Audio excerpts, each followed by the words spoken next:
The United States is in the midst of the worst drug addiction epidemic in its history. But it's not a crisis of illegal drugs. It's one of prescription painkillers. Oxycodone, hydrocodone, and other legal narcotics, all related to opium. Collectively, they're called opioids. Well, these are the opioid painkillers, and prescriptions for drugs like these have more than quadrupled over the last 15 years, to the extent that the US now consumes more than 80% of the global supply of these drugs. Overdoses from prescription opioid drugs now kill nearly 17,000 Americans every year. That's one overdose death every 30 minutes. The overdose rate, which might have been 1 or 2 a month in our emergency department, is now more like 3 or 4 or 5, if not more than that, in a 24-hour period. I mean, that's a massive increase. Massive increase. Over the past 10 years, we've had more than 125,000 Americans lose their lives to painkiller overdose deaths. The Food and Drug Administration recently approved a powerful new opioid painkiller called Zohydro over the objections of its own medical advisors and dozens of lawmakers. I thought we had learned our lesson with OxyContin. How can you say with any degree of confidence that Zohydro will not be abused? You're going to have people die. This week, Fault Lines looks at the battle over the most popular drugs in America, opioid painkillers.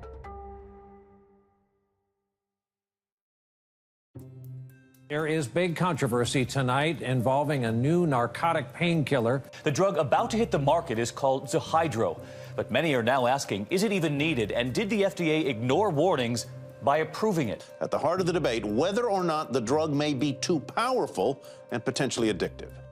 In October 2013, the Food and Drug Administration did something unusual. It approved a new painkiller called Zohydro, despite the fact that its own advisory committee had overwhelmingly rejected the drug. I was quite surprised. You invite us in and then you tell us, forget it. I voted no. I voted no. I voted no. Are we really, in the long run, helping people, or are we creating an epidemic? Zohydro is a pure hydrocodone drug that comes in doses up to 10 times higher than Vicodin. The advisory committee feared that it could create a new generation of addicts. The entire prescription drug epidemic was launched basically from high-dose oxycodone, and many of us felt that a high-dose hydrocodone product would end up in the same place.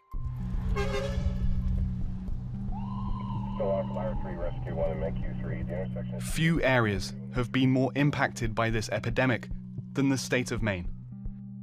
Here, more long-acting opioid painkillers are prescribed per capita than in any other state. It's led to one of the highest addiction rates in the country and a related surge in the use of heroin. In Portland, this ambulance team responds to an opioid-related call nearly every day. It's about 10 o'clock on a Friday night. From what we're hearing, there's a 25-year-old male in there who could have had a seizure due to an overdose. The responders found this man lying on a bathroom floor, unconscious and barely breathing. A syringe and a small bag of heroin were at his bedside. Do you have a preference, a hospital, main med, Mercy? They were able to revive him by administering a drug that counters the effects of opioid overdose. Now we're seeing it so frequently, and they're people that you would never expect. It's not the junkie, it's the 25-year-old kid. What we're finding is that they can't get the prescription medication that they used to get. They can't get Vicodin or Oxy or anything like that. So what they do instead is they buy heroin. Opioids are pretty much drugs that come from opium. You create oxycodone and hydrocodone from opium in the same way that you create heroin from opium.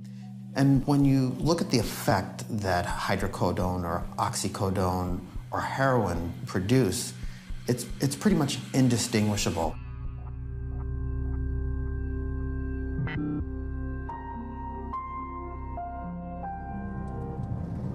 We've driven about 20 minutes out of Portland, and we're on our way to meet somebody who started using legal prescription opioids as a teenager, but quickly transitioned onto heroin. Jack asked us not to use his real name. He is 32 years old. Once you've done it, you know, I've done it for so long that I need it to feel normal, you know what I mean? Once I start doing heroin, like, I comprehend better, I can, you know, focus better. He has been using opioids, first prescription painkillers, and now heroin, for more than half his life. It's 11 in the morning, and he's preparing his first injection of the day.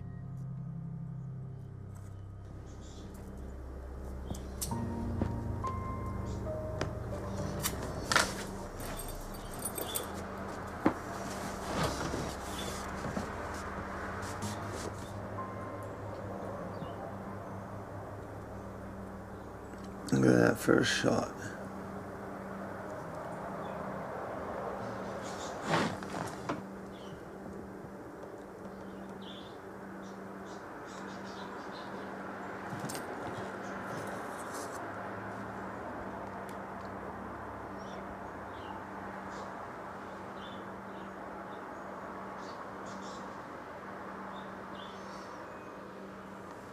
So good.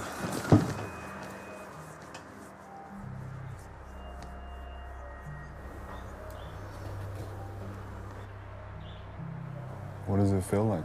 Feels good. Like a big warm feeling right through your whole body. Like, it just runs right through your whole body instantly. Makes you feel great. Forget about everything. Got any aches and pains, it's gone. Jack started taking painkillers when he was just 13. He bought them from friends at school. First Vicodin, then OxyContin. They were so popular around here, it wasn't even funny. Like, you can go anywhere and you can get an Oxy 80. And were you crushing them up and Crushing them up and snorting them. Started sniffing them first, and then I started injecting them shortly right after. And then the transition from that to taking heroin, is that a pretty easy transition to make? I mean, You know, once somebody does oxys, people that you would never ever think of doing drugs end up the same way I am, you know what I mean? Just went to the doctors, got prescribed, and now they're addicted to heroin. have you met people like that? Oh yeah, I know a lot of people like that. People that you would never think of doing drugs ever. And now they're just like me.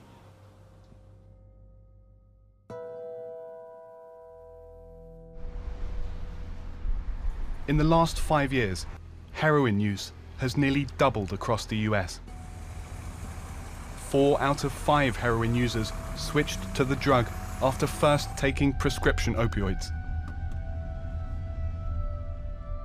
This is Wellspring, a recovery house in Bangor, Maine, for people struggling with substance abuse. So how many, if we start from this side, have moved from prescription drugs to heroin? Everybody. And heroin's so much more cheaper. But it actually, with everyone, started with a prescription from a doctor. Oh, yeah. Dilaudinates, morphine, Percocet 512. Jamie had never used opioid painkillers until he was 21 years old and he got injured. I got crushed over the stern of a lobster boat. I got released from the hospital with a script of Dilaudinates, so I started taking them, and it was over. My life was completely gone after that. Lost everything, my home, my vehicle, you know, all the money I had. And it just... Once people became dependent on painkillers, they said they'd do almost anything to get them. One time I was hurting so bad that I ended up punching a 4x4 and breaking all 3 of these fingers and this bone to get pain meds from my doctor. I did that several times. So you'd hurt yourself in order to go to a doctor? I had 9 teeth pulled out of my head for prescriptions.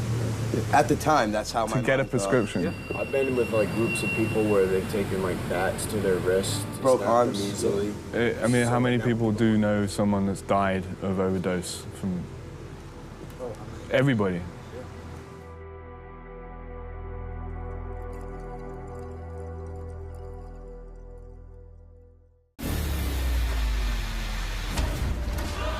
people have decided that today they will be arrested. I know that means surveillance. People are not dealing with candidates. This is a crime against humanity.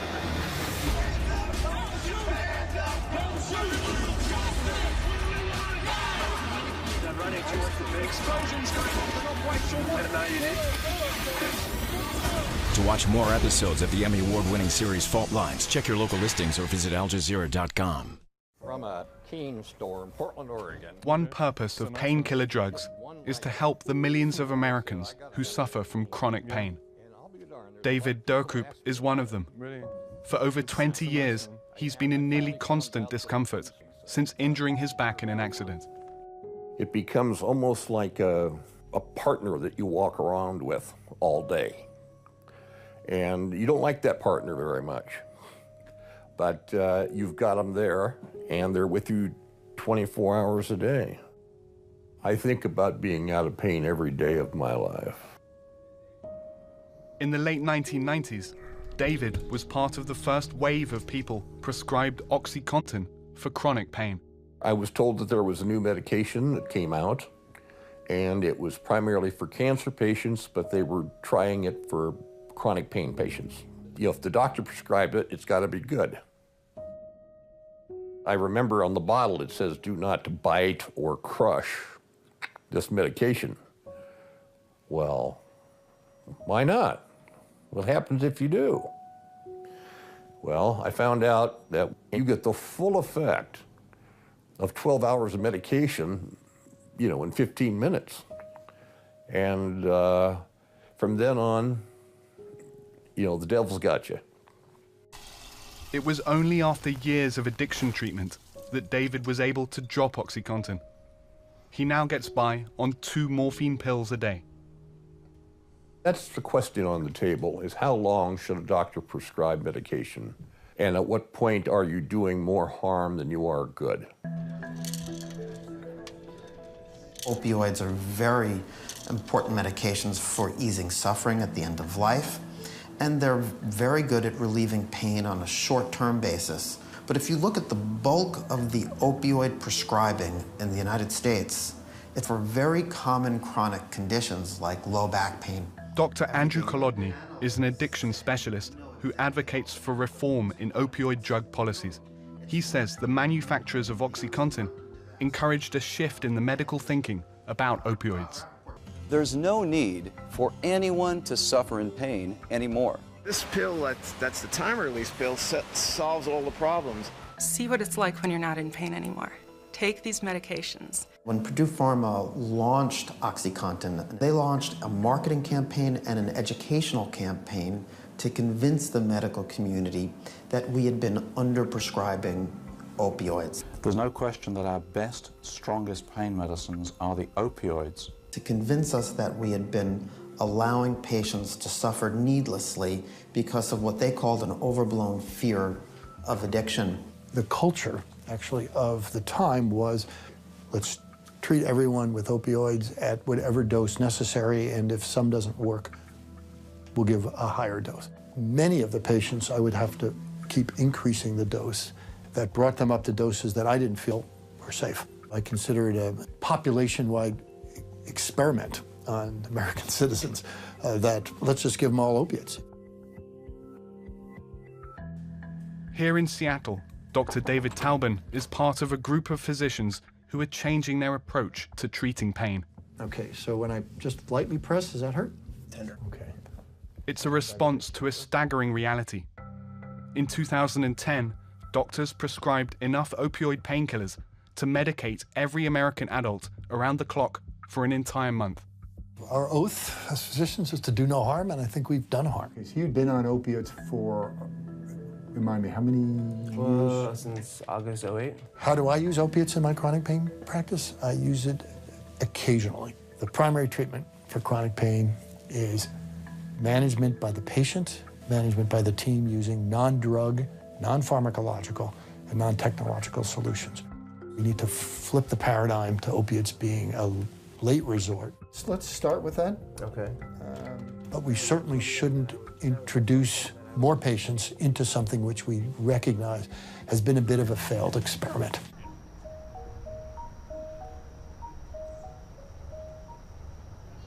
That this is actually the wedding day? Yep. Wayne Merrill got caught up in the opioid painkiller experiment. Wayne was an exceptional father. He really was. 5 years ago, Kathleen Bowley married Wayne, and they started a family here in southern Maine. I couldn't have asked for a better partner. We shared the same value system, and we fell into it very easily. It was easy. Wayne worked as a meat cutter at a butcher shop. One day he fell at work and was prescribed Vicodin and Percocet for the pain. Several months later, he injured his arm at work again, and his doctor prescribed him OxyContin. I was in the waiting room, and the doctor came out. He's like, well, we had to give him something stronger this time because he's built up a tolerance. And I thought that was peculiar, but I just nodded and smiled at the doctor, and that was that. He's the doctor, he's in charge, he's the expert. So it took me about 9 months to figure out what was going on with him and the prescription pills. I was working from home one day, and he came home around 2 o'clock, and he was so messed up. I mean, he couldn't even put a sentence together. And he told me later on that he took 10 Vicodin that day. This was by 2 o'clock. If he did not have the opiates in his system, he could not function as a human being. He couldn't. He totally changed. He was so angry. Like, the person I'd married and spent 4 or 5 years with was gone, completely gone. Eventually, Kathleen decided to separate from Wayne. 1 month ago, she was contacted by his family. His mother picked up the phone and she said, Katie, she said, Wayne's dead. I mean, it was very cut and dry. And I said, I have to go, I'll call you back. And I dropped to the floor. She told me what she knew from the detectives that showed up at her workplace and brought her into a back room and showed her pictures of Wayne. Wayne was found dead in the back seat of a car in the parking lot of a local hospital. I blamed him for a long time. I looked at it as a choice, which was, I think, ignorant on my part. Because one of the things he said to me, he said, I don't choose to live like this. This is not my choice. He's like, but I have to have this medication to survive, to get through each day.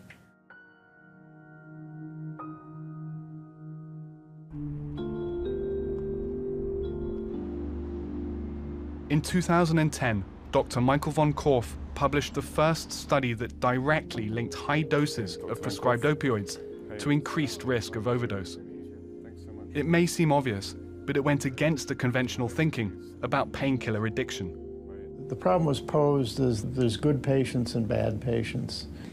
And this sort of thinking persists today, that if you can sort out who the good patients are that have legitimate pain from the bad patients who are drug seekers and addicts, then long-term use of opioids can be safe. And I think what we've learned is that life isn't that simple.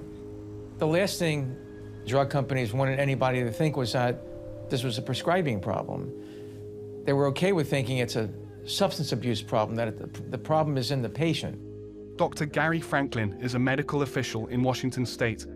He was one of the first people to sound the alarm about the adverse effects of opioid prescribing. Somebody would come into our system with a low back sprain and be dead 3 years later from an unintentional overdose of opioids. I was shocked. I mean, it was the saddest thing I had ever seen in many years in my job.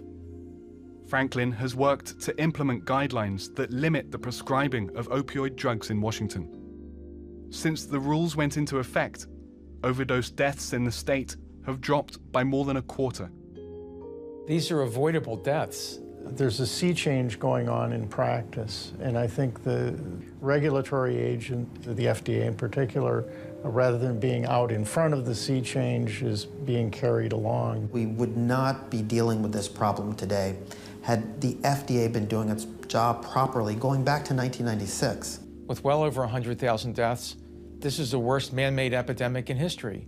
When I say man-made, I mean made by organized medicine.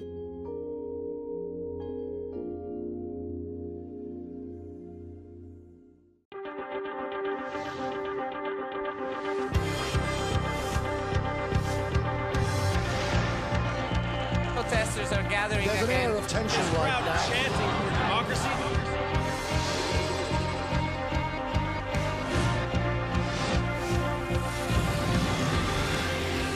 This is another significant development. We have an exclusive story tonight, and we go live. As the painkiller epidemic has spread, drug company profits from opioids have soared. Over the last 10 years, revenues from opioid painkillers have more than doubled. In 2012, the figure was more than $9 billion. And as the market has grown, so has the incentive to get new and more lucrative drugs approved by this federal agency, the FDA. In 2002, a group of academics and FDA staff began hosting private meetings with drug companies to develop new ways of testing the safety and effectiveness of painkillers. The meetings were held in 5-star hotels in the Washington, D.C. area and funded by over a dozen pharmaceutical companies who paid hundreds of thousands of dollars to attend. The benefit for the drug companies who participated was enormous. Getting a drug approved can result in billions of dollars for that company that gets the drug on the market. Details about the meetings only became public in 2013 after emails were obtained in a public records request. In one of the emails, you have one of the drug companies sort of questioning the fee that they had to pay, and the response to the drug company was, "You're getting a lot for your money. You get to influence FDA thinking. You get to sit at a small table with FDA." One key person who sat on the steering committee for these meetings was Dr. Bob Rappaport, the head of the FDA division that regulates painkiller drugs. Our decisions regarding whether or not to approve Zohydro for marketing will be neither simple nor easy. This is the voice of Dr. Rappaport at the FDA hearing on the application for Zohydro in 2012. I see the repercussions of opioids, and they are a threat to public health. We need to understand, and I keep trying to get that out of you, is there something different about this product than the other extended-release, long-acting opioids? What's different is our experience of what happened with OxyContin before it was reformulated. And I don't understand how we could not see this as a promised repeat performance. Throughout the hearing, Rappaport repeatedly instructed the committee to focus narrowly on whether Zohydro worked to relieve pain, rather than whether it would worsen the opioid epidemic. What I need to understand from you is that there really is something different, or that you're holding it to a different standard. They did redirect us a few times when we were getting a little more concerned about individual safety. We would be opening up a Pandora's box. I voted no. I certainly feel there would be quite a bit of morbidity and mortality that would result. I voted no. There are too many deaths already. When the committee voted against approval, Rappaport rebuked them for unfairly penalizing the drug company. You're punishing this company and this drug because of the sins of the previous developers and their products. From a regulatory standpoint, that's not something we can do. It's hard not to learn from history. We're supposed to learn from history and try not to repeat our mistakes. There is not a legal basis by which FDA can say, we don't need another opioid because we've already had a lot of bad experience. Dr. Judith Kramer voted against Zohydro, but she says the FDA's powers are limited. And the FDA is required by law to fairly and uniformly apply the law. The people that were saying safety is not adequate, were saying, I'm no longer comfortable just following what you have to follow by the law. You have to do it, but we've got to have more information. Fault Lines repeatedly requested an interview with the FDA about the opioid epidemic. We've been speaking to the FDA for weeks now, trying to get an interview with any official that they'll make available, and we've just received a response. They say, unfortunately, we are going to have to take a pass on your on-camera interview request at this time. In an email, the agency said it approved Zohydro because the medical benefits of a pure hydrocodone product outweigh its risks. It said that it takes the issue of opioid addiction seriously, but that removing treatment options from the market would unfairly penalize pain patients. Since the FDA approved Zohydro, 28 state attorney generals and dozens of members of Congress have asked the agency to reverse its decision. All 6 New England governors have called for Zohydro to be blocked. As a mother of teenagers, as a clinician, it's the young kids, it's the new exposures that I'm worried about. This is probably a lost generation of people that have been on opioids and have become dependent. We still have a huge way to go. We've only begun to dig out of this thing. Not one more person should be dying from an unintentional overdose of painkillers prescribed by your doctor. If you stop frying your brain, you can take away the pain. If you stop frying your brain, you can take away the pain. If you stop frying your brain, you can take away the pain. If you stop frying your brain, you can take away the pain. If you stop frying your brain, you can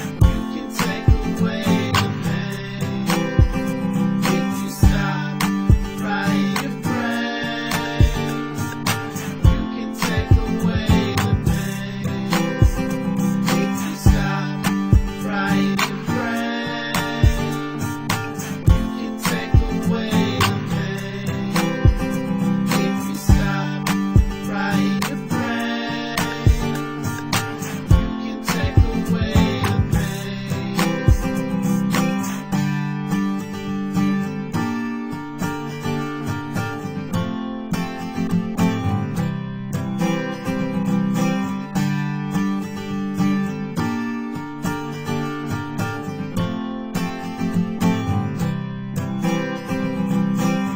www.stopfryingyourbrain